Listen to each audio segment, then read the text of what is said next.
Fuera de tiempo. Una hora para entender la política en este mundo inestable. Diego Genú. Hasta las 12.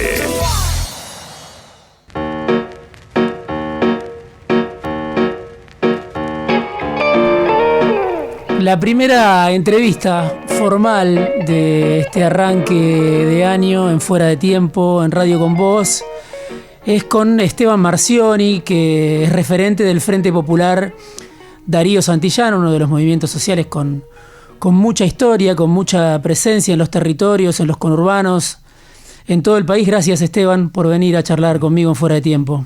Por favor, muchas gracias. Qué honor además, ¿no? Muchas gracias por la invitación y nada, eso, un honor para nosotros estar en esta primera entrevista del año. Bueno, 3 meses casi ya de gobierno de Milei, con un ajuste brutal obviamente sobre los ingresos. Están los datos ya de pobreza, de cómo aumentó la pobreza desde que asumió Milei. Una pobreza que por supuesto preexistía al gobierno de la Libertad Avanza, pero que según la UCA, por tomar las últimas estadísticas que conocemos, ya está en 57,4% de la población, 27 millones de personas. En diciembre era 49,5%, siempre según la UCA. Y la primera pregunta es eso: ¿cómo impacta este cuadro en los territorios donde ustedes están presentes, no desde ayer, sino desde hace mucho tiempo?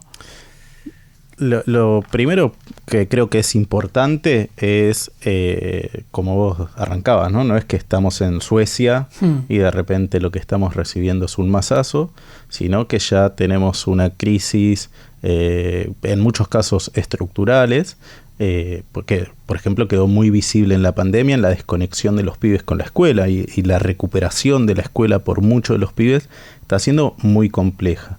Y eso con este gobierno lo que es lleva una profundización en cosas materiales muy concretas, como por ejemplo la alimentación. Hoy lo que estamos jugando es si se come o no se come. Y eso lo que nos da es que tenemos los comedores explotados de gente. Se duplicó de diciembre ahora el número de gente que asiste a los comedores. Nosotros como organización alimentábamos a cerca de 30.000 personas y hoy estamos hablando que estamos cerca de los 60.000. ¿no? En todo el país. En todo el país. Yo soy de la ciudad de Lanús. Promedio tenemos 10 comedores, más o menos comían 1.500 personas en el total de los 10 comedores. Hoy estamos cerca de los 3.000. Entonces tenemos una situación de crisis profunda, estructural, de continuidad de muchos años en los barrios populares, que se profundizó con el gobierno de Macri. La pandemia eso lo llevó aún mucho más al fondo y ahora lo que estamos recibiendo en estos 70 días es está siendo terrible, ¿no? Y lo que está de alguna manera salvando que este escenario no se complique aún más es el entramado comunitario que de las organizaciones, de las iglesias, de los clubes de barrio, las salitas comunitarias, los médicos que trabajan en esas salitas, o sea, está fortaleciendo el entramado comunitario, atajar la grave situación para que no se nos vaya la situación de las manos y sobre todo para que ningún pibe se nos muera de hambre, que es lo que hoy se está jugando, ¿no? Hoy estamos jugando que no se nos muera ningún pibe de hambre. Milei dijo el fin de semana, en el discurso de apertura de sesiones ordinarias, que el gobierno dio de baja 52.000 beneficiarios del potenciar trabajo. Obviamente lo dijo en el marco de un discurso donde habló de planeros VIP, donde habló de irregularidades, pero lo concreto es que el gobierno frenó la entrega de alimentos en los comedores populares en un contexto de inflación desatada por completo, ¿no? ¿Qué está pasando desde el punto de vista de la asistencia? ¿Qué está pasando ahora con los comedores populares? ¿Qué está pasando ahora con el potenciar trabajo? Que, según lo que decía Milei, ya dieron de baja 50.000 beneficiarios. Sí, con los comedores hay una situación, o sea, una realidad es tal vez el conurbano bonaerense, donde lo que estamos viviendo es un incremento de las familias que asisten. Ahora, por ejemplo, el gobierno de la provincia sigue entregando un poquito de mercadería que permite que algo de la estructura se pueda mantener abierta, o en algunos casos los municipios. En el resto del país, sobre todo en el norte del país, lo que estamos en una situación catastrófica. O sea, nosotros hemos cerrado, por ejemplo, en la provincia de Tucumán teníamos 300 comedores, los tuvimos que cerrar a todos. Porque vos podés sostener una dinámica de alimentación solidaria una vez por semana, 2 veces por semana. Ahora, construir un sistema de alimentación diaria de las personas, eso no hay manera de hacerlo si no es con el Estado apoyando. Bueno, eso nos llevó a que tengamos que cerrar muchísimos comedores, y en situaciones, por ejemplo, con la inundación de Corrientes, ¿no? Bueno, nosotros tenemos compañeros y compañeras en la provincia de Corrientes que hacían comedores históricos, comedores desde el 80, y los tuvimos que cerrar. Ahora se está organizando para ver cómo paliar con la inundación, pero la realidad es que hay un montón de familias que están dejando de recibir por lo menos un plato de comida, que era el que garantizaba el comedor. Y en relación al potenciar, y lo de los comedores acompañado por lo que vos decías, la suba de precios. O sea, no es que la gente está dejando de ir al comedor y va y revienta la tarjeta en el supermercado. No, lo marcan los números, que no los construimos nosotros, de caída de consumo permanente, ¿no? que estamos teniendo. Y en relación al potenciar, bueno, aprovecho para avisarle a todos los vecinos de Salvador Massa, frontera con Bolivia. El gobierno tomó la decisión de que si cruzaron a Bolivia en los últimos meses, les da la baja, ¿no? Conectan calles con Salvador Massa y Bolivia. O sea, toman decisiones arbitrarias, completamente deshumanizadas y sin conocer las realidades. Con el argumento de que salen al exterior. Uh-huh. ¿No? Y lo mismo va a pasar en Clorinda, en Formosa, en todas las ciudades de frontera. Bueno, lo que va a pasar es que le van a dar de baja a los vecinos, vecinas. Estén organizados donde estén organizados, en las gobernaciones, en los municipios, en las iglesias, en asociaciones civiles, en las organizaciones sociales. Bueno, les van a dar de baja porque cruzaron. Ahora, lo normal es la construcción, tienen familiares del otro lado cruzando la calle. Bueno, el gobierno ha decidido darle de baja bajo el argumento de que salieron del país, no sé, construyendo una imagen de que la gente es rica y sale del país por ir a visitar a su familia que está cruzando la calle. Hablaste de Corrientes y hablaste de Tucumán, también de la provincia de Buenos Aires. ¿Cuál es el mensaje de los gobernadores? Sabemos que hay una tensión entre gobernadores, no en todos los casos es la misma la tensión, pero el ajuste del gobierno de Milei va sobre sectores desfavorecidos, sectores populares, y también hay una puja con los gobernadores. En el caso de Tucumán, donde vos decías cerramos 300 comedores, ¿cuál es el mensaje del gobierno? En ese caso, un gobierno del peronismo. Hubo continuidad de la decisión del gobierno nacional, argumentando de que el gobierno nacional no le mandaba la partida, no le mandaba los alimentos, pero en muchas de las provincias se está viendo continuidad. En algunos casos puede ser un argumento válido, ¿no? Es decir, che, si yo recibí una partida del gobierno nacional que hoy no la tengo, no puedo comprar la comida para mandarles. Bueno, con argumentos válidos incluso, bueno, sigue siendo, hay una continuidad de la línea del gobierno nacional de no sostener los comedores y los merenderos. O sea, acoplarse a ese ritmo de ajuste que baja Nación. Exactamente. Y no buscar manera de contener de alguna manera. Estamos hablando de un ajuste que podríamos decir recién empieza, ¿no? Si bien va con una velocidad escandalosa y una violencia que es muy, muy impactante, también podemos decir que esto es un proceso incipiente, no sabemos cuánto puede durar, ¿no? Sí, y hay que ver también con qué nivel de profundidad, ¿no? Porque a nosotros la sensación que nos da es que el gobierno plantea, desde un análisis errado, creemos nosotros, plantea que avanzar sobre ciertos programas es apostar a la destrucción del tejido comunitario, de las organizaciones sociales. Y hoy la realidad es que en nuestro país las organizaciones sociales somos mucho más que la entrega de alimentos del gobierno nacional, somos mucho más que el potenciar trabajo. Por ejemplo, en la ciudad de Lanús, donde yo estoy, y en muchos otros lugares del conurbano y del resto del país, las organizaciones, por ejemplo, tenemos jardines comunitarios de primera primera infancia. En un jardín que tenemos en la ciudad de Lanús van 40 pibes, vecinos del barrio, que van al jardín de primera infancia de 45 días hasta los 3 años de forma gratuita. No existe otra oferta similar en la ciudad de Lanús que no sea nuestro jardín, y experiencias similares, o por ejemplo panaderías que están garantizando el kilo de pan a 1.000 pesos para que los vecinos lo puedan comprar. Entonces, las organizaciones sociales no somos las mismas que cuando nacimos en los 90 o en los 2000.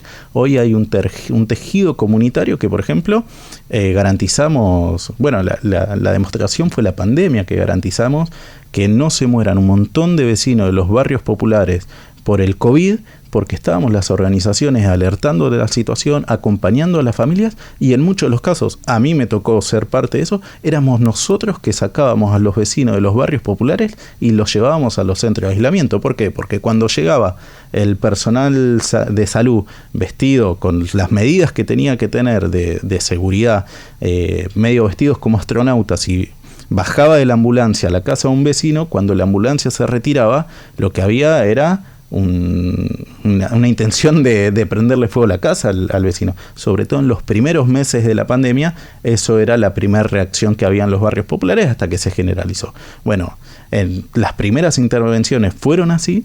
Después ya los gobiernos municipales acudían a las organizaciones, que poníamos toda nuestra estructura, autos personales, poníamos en riesgo nuestra propia vida para garantizar que el vecino pueda ir a un centro de aislamiento sin que corra riesgo que le prendan fuego a la casa, por el miedo de que de alguna manera era medio una lógica que pasaba en algún momento con los leprosos, ¿no? O sea, como hay que aislarlo y el problema es el vecino. O sea, no se lo entendía como una problemática comunitaria, sino como un problema individual. Y ante eso, las organizaciones garantizamos que no se prendan fuego casas, que la gente no tenga miedo a aislarse por todo lo que generaba. Bueno, esos somos las organizaciones hoy en Argentina. No somos solo comedores, no somos solo el potenciar trabajo. Hay un entramado comunitario que garantiza educación inicial, educación para adultos, bachilleratos populares, cuestiones vinculadas a la salud. Un operativo el otro día que hicimos en un barrio popular acá del conurbano, se colocaron 250 vacunas que la salita del barrio no las tenía, 47 chips para prevención anticonceptiva. O sea, eso también somos las organizaciones. Entonces eso no lo van a poder desarmar ni tirando abajo la cuestión alimentaria, ni el potenciar. Lo que generan es que un montón de vecinos de los barrios populares no puedan comer, ¿no? Y ahí además acuden a las organizaciones para poder resolverlo. Milei, como decía, ¿no? En su discurso de apertura de sesiones habló de estas 52.000 bajas, habló de planeros VIP, habló de que muchos de los beneficiarios del potenciar trabajo estaban cobrando de forma indebida. Y ahí tengo dos preguntas, ¿no? Por un lado, para vos, ¿qué pensaste cuando lo escuchabas, ¿no? Porque le dedicó un rato. Y por otro lado, ¿cómo se desmonta ese discurso, ¿no? Para las organizaciones sociales en el ida y vuelta permanente con sectores populares, con sectores de la clase media, con los cuales ustedes también interactúan. Digo, es un gobierno, el de Milei, que obliga a un esfuerzo adicional en esta discusión que ahora vuelve con una violencia muy fuerte, ¿o es la misma disputa de siempre? ¿Cómo lo perciben ustedes? No, primero que hay una elección de enemigos, ¿no? El gobierno nacional tiene una elección de marcar algunos enemigos, y en eso ha marcado desde previo a la Asunción, el día de la Asunción, y cuando habla en el Congreso, ¿no? Que habla en verdad para la Plaza Congreso, no adentro del Congreso, y en el inicio de sesiones marca a las organizaciones sociales como uno de sus enemigos, dentro de un marco de otro. A nivel personal lo que da es bronca, sobre todo. Primero porque hay un serio desconocimiento de la realidad de los barrios populares. O sea, no saben de lo que hablan. Y eso lo comprobamos con las reuniones con los funcionarios. O sea, desde el 10 de diciembre para acá nosotros hemos tenido, salvo con la ministra, que nunca estuvo dispuesto a recibirnos, pero después hemos tenido charlas informales, formales, tomando mate, tomando café, adentro del ministerio, afuera del ministerio. No saben de lo que están hablando. O sea, tienen gente tomando decisiones que no saben de lo que hablan. O sea, no conocen la realidad de los barrios populares. muchos de ellos, entre paréntesis, que en la última elección jugaron para el macrismo, no para Milei, ¿no? O sea, la gente, el que toma decisiones, o que por lo menos está nombrada en el Ministerio, lo que sería Desarrollo Social, toda era gente del macrismo. Algunos incluso jugaban para Larreta en la interna, ni siquiera jugaban para Bullrich. Y es gente que lo que está demostrando es un serio desconocimiento, y casi que terminan siendo casta de Estado, ¿no? O sea, si vos repasás los últimos 20 años de muchos de esos funcionarios, fueron funcionarios, o sea, sus últimos 20 años fueron funcionarios, o sea, son la casta en persona. No solo con el PRO, sino con el peronismo también. Con el peronismo también, sí, no, fueron cambiando. Entonces, da mucha bronca. Después, que claramente nos requiere muchísimos más esfuerzos. Ahora, y por eso estamos acá también muy agradecidos de la invitación, porque para nosotros es importante contar todo lo otro que hacemos. O sea, que en el lugar donde se cierra un comedor avanza el narco, no es que avanza el Estado con 200 programas. O sea, hoy la realidad de los barrios populares es que llegar a 25 años y no haber caído en cana, que te haya matado la policía, o que te mate otra banda de pibes del barrio, o que te suicides, porque es un fenómeno que estamos viviendo en los barrios populares, que los pibes se suicidan, y no es que se suicidan porque ven una serie coreana, se suicidan porque no hay perspectiva de vida, no tienen perspectiva de futuro. Tenemos un montón de casos de pibes suicidados en los últimos años, previo a la pandemia, durante la pandemia y post pandemia, que no se explican por el consumo, o sea, no eran pibes que consumían, no tienen ningún tipo de explicación más que ese pibe no encontró salida a su vida, o en verdad la única salida que encontró para su vida fue matarse. Entonces, no es que, corremos del medio a las organizaciones y avanza el Estado dando trabajo, formación. O el mercado, como ellos proponen, ¿no? No, ni pedo. Nos corren a las cocineras de los comedores populares y avanza el narcotráfico. O sea, avanza creando soldaditos. Que ese fenómeno... Que es una forma del mercado también. Bueno, también es una forma del mercado, claro, pero ese fenómeno todavía no tiene gran magnitud en el conurbano bonaerense. Debiéramos estudiar un poco lo que pasó en Rosario o el proceso de lo que pasa en Brasil o lo que pasa en Colombia. Todavía no hay un gran avance del narcotráfico en un sentido de control territorial. Todavía sigue siendo la cana quien controla el negocio narco en los barrios populares. Ahora, cuando aparezca alguien que le ponga más plata a la policía, lo que va a pasar es que sobre los barrios populares va a avanzar el narco organizado, y ahí va a ser un problema para quienes militamos en los barrios populares, para quienes tenemos ahí nuestra pertenencia, pero va a ser un problema para toda la sociedad argentina. Vemos el caso de Rosario. En Rosario el narco no es un problema de los barrios populares. El narco es un problema de toda la sociedad y no podemos permitir que eso avance. ¿Cómo hacemos que eso avance? Fortaleciendo el tejido comunitario, fortaleciendo la red de organizaciones. Ya digo, ni siquiera organizaciones, movimientos sociales. Para nosotros es importante que estén las iglesias. Es más, si pudieran estar los sindicatos haciendo formación laboral, sería ideal. Si pudiera haber orquestas barriales, o sea, si existiera el Estado en los barrios populares, sería maravilloso. Ahora, el Estado en los barrios populares es la cana. No es un programa que te ofrece una perspectiva hacia adelante de futuro. Hablábamos cuando preparábamos esta conversación y se iniciaba ya el gobierno de Milei, también de las planillas, ¿no?, que envía el gobierno, la ministra Petovelo, para que los beneficiarios, las organizaciones sociales completen con los nombres de los chicos que van a esos comedores populares. Y vos me decías, hay otro fenómeno, no solo está el hambre, obviamente, en este contexto de inflación absolutamente descontrolada, sino que en muchos casos las madres de los chicos tienen miedo de llenar esas planillas. Contá cómo es ese fenómeno, ¿no? Porque justamente el otro mensaje que baja desde el gobierno, me parece, es la intención de disciplinar, de generar miedo. Y esto ya está generando efecto, ¿no? Sí, el gobierno lo que dijo fue, para volver a entregarle alimentos, tienen que cumplir una serie de requisitos y además mandarnos la lista de beneficiarios que reciben los alimentos. Un listado, nombre, apellido, número de DNI de cada persona con todos los hijos de esa persona. Que dicho entre paréntesis, lo mandamos y todavía no mandaron 1 kilo de alimentos. De hecho, la noticia de ayer o antes de ayer era que están avanzando en la licitación para la compra de alimentos. No entregaron nada desde que asumió el gobierno. No, y además lo adelantamos, esa licitación va a salir mal, porque era el problema que tuvo el gobierno anterior, y el anterior, que las empresas no se presentan a las licitaciones, o se presentan a las licitaciones y se van, y los funcionarios de este gobierno, uno que ya no está más, te decía contento, no me cumplió la empresa, pero le pusimos la multa. Bueno, las empresas prefieren pagar la multa que entregar alimentos que le van a pagar 6 meses después y que no saben a cuánto lo van a cobrar. Bueno, más allá de eso, pedían las planillas.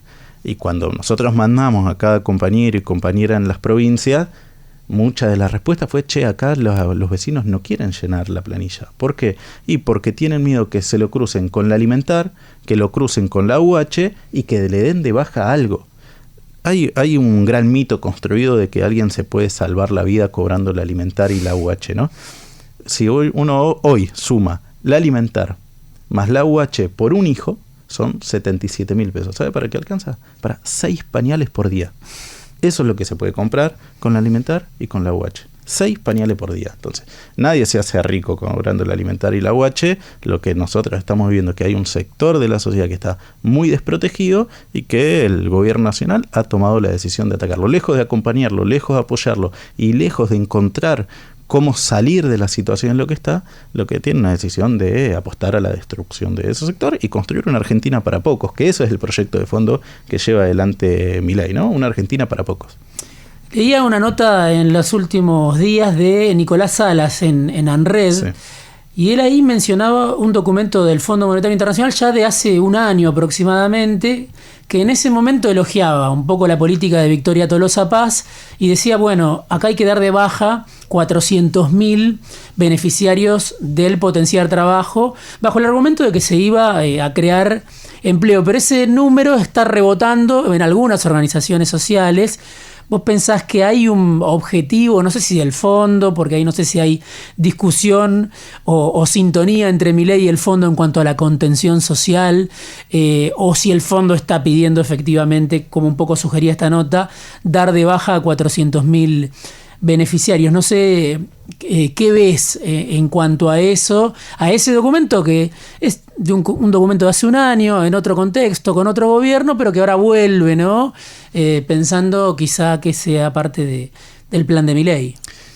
Bueno, ahora dicen que el fondo está pidiendo que no aplique un ajuste tan grande, ¿no? Qué sé yo, no sé. Sí, claramente la política económica argentina la viene marcando el fondo desde que el gobierno de Macri, del actual ministro de Economía, Caputo, decidió pedir ese préstamo, ¿no? Que lo van a pagar nuestros hijos, los hijos de nuestros hijos y los hijos de nuestros hijos, o sea, por generaciones, ¿no?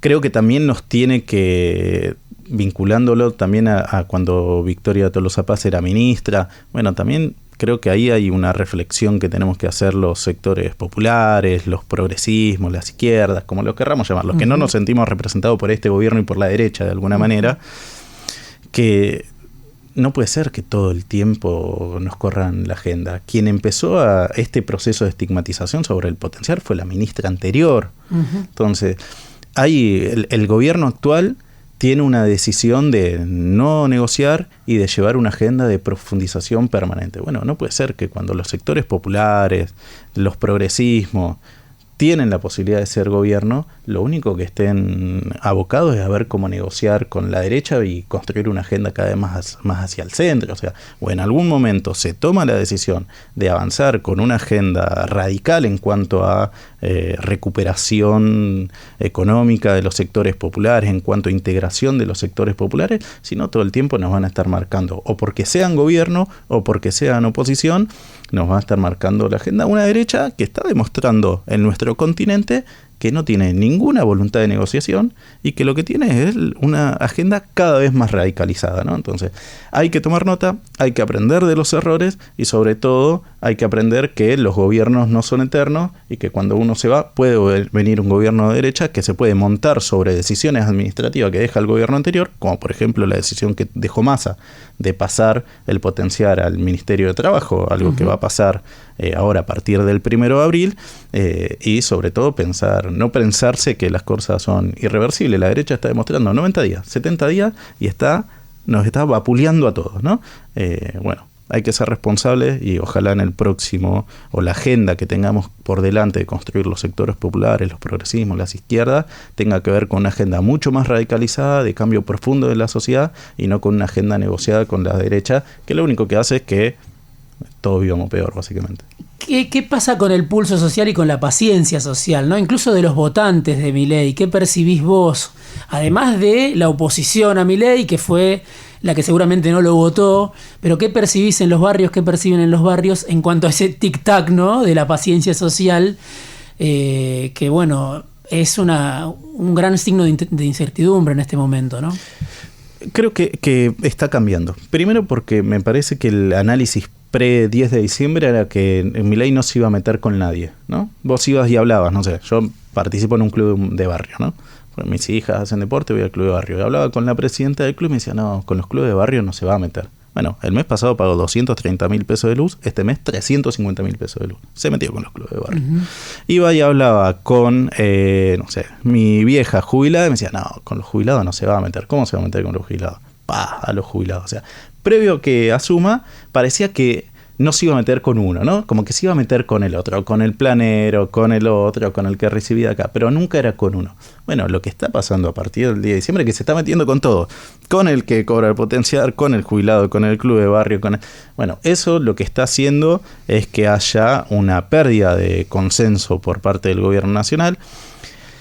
Esa pérdida de consenso no está siendo tan fuerte o tan rápida todavía como nosotros tal vez creemos que podría haber sido o que tendría que ser, pero la realidad es que no estamos ante el mismo gobierno que asumió el 10 de diciembre, ¿no? Hay un cambio ahí muy importante. Y sobre todo porque creo que también hemos aprendido que no sirve un mensaje unificado, ¿no?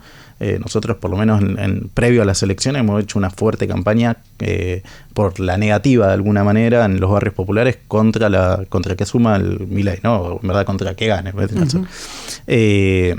Y lo que aprendimos es que no hay un mensaje único. Hay un mensaje a partir de la realidad de esa persona. Entonces teníamos compañeras que tal vez no le pegaba tanto el mensaje de que iban a privatizar la educación, pero que le molestaba cómo trataba, o sea, con lo que está pasando ahora con las personas con síndrome de Down, ¿no? Entonces hay que también aprender que el mensaje tiene que ser mucho más sectorizado, mucho más a partir de la realidad de esa persona y no mensajes tan de cassette. Bueno, cuando empezamos a entender esa realidad y que lo que teníamos que poder era interpretar cómo le iba a impactar las medidas del gobierno, sean medidas de carácter económico, o sean medidas de carácter simbólicas, como por ejemplo maltratar a toda persona que tenga una discapacidad, bueno, creo que ahí empezamos a revertir un poco la avanzada tan fuerte. Ahora, sí, el gobierno le pegó a todo el mundo, o sea, hoy todo el mundo tiene algo que le impactó en alguna medida que tomó el gobierno, y eso me parece que de a poco está cambiando esa avalancha que era el 11 de diciembre, ¿no? Esteban Marcioni, referente del Frente Popular Darío Santillán, un movimiento social con mucha historia, con mucha presencia en los distintos territorios de todo el país. Gracias, Esteban, por venir a este primer programa de Fuera de Tiempo en Radio con Vos. Bueno, muchas gracias. Un orgullo para nosotros estar acá. Fuera de Tiempo.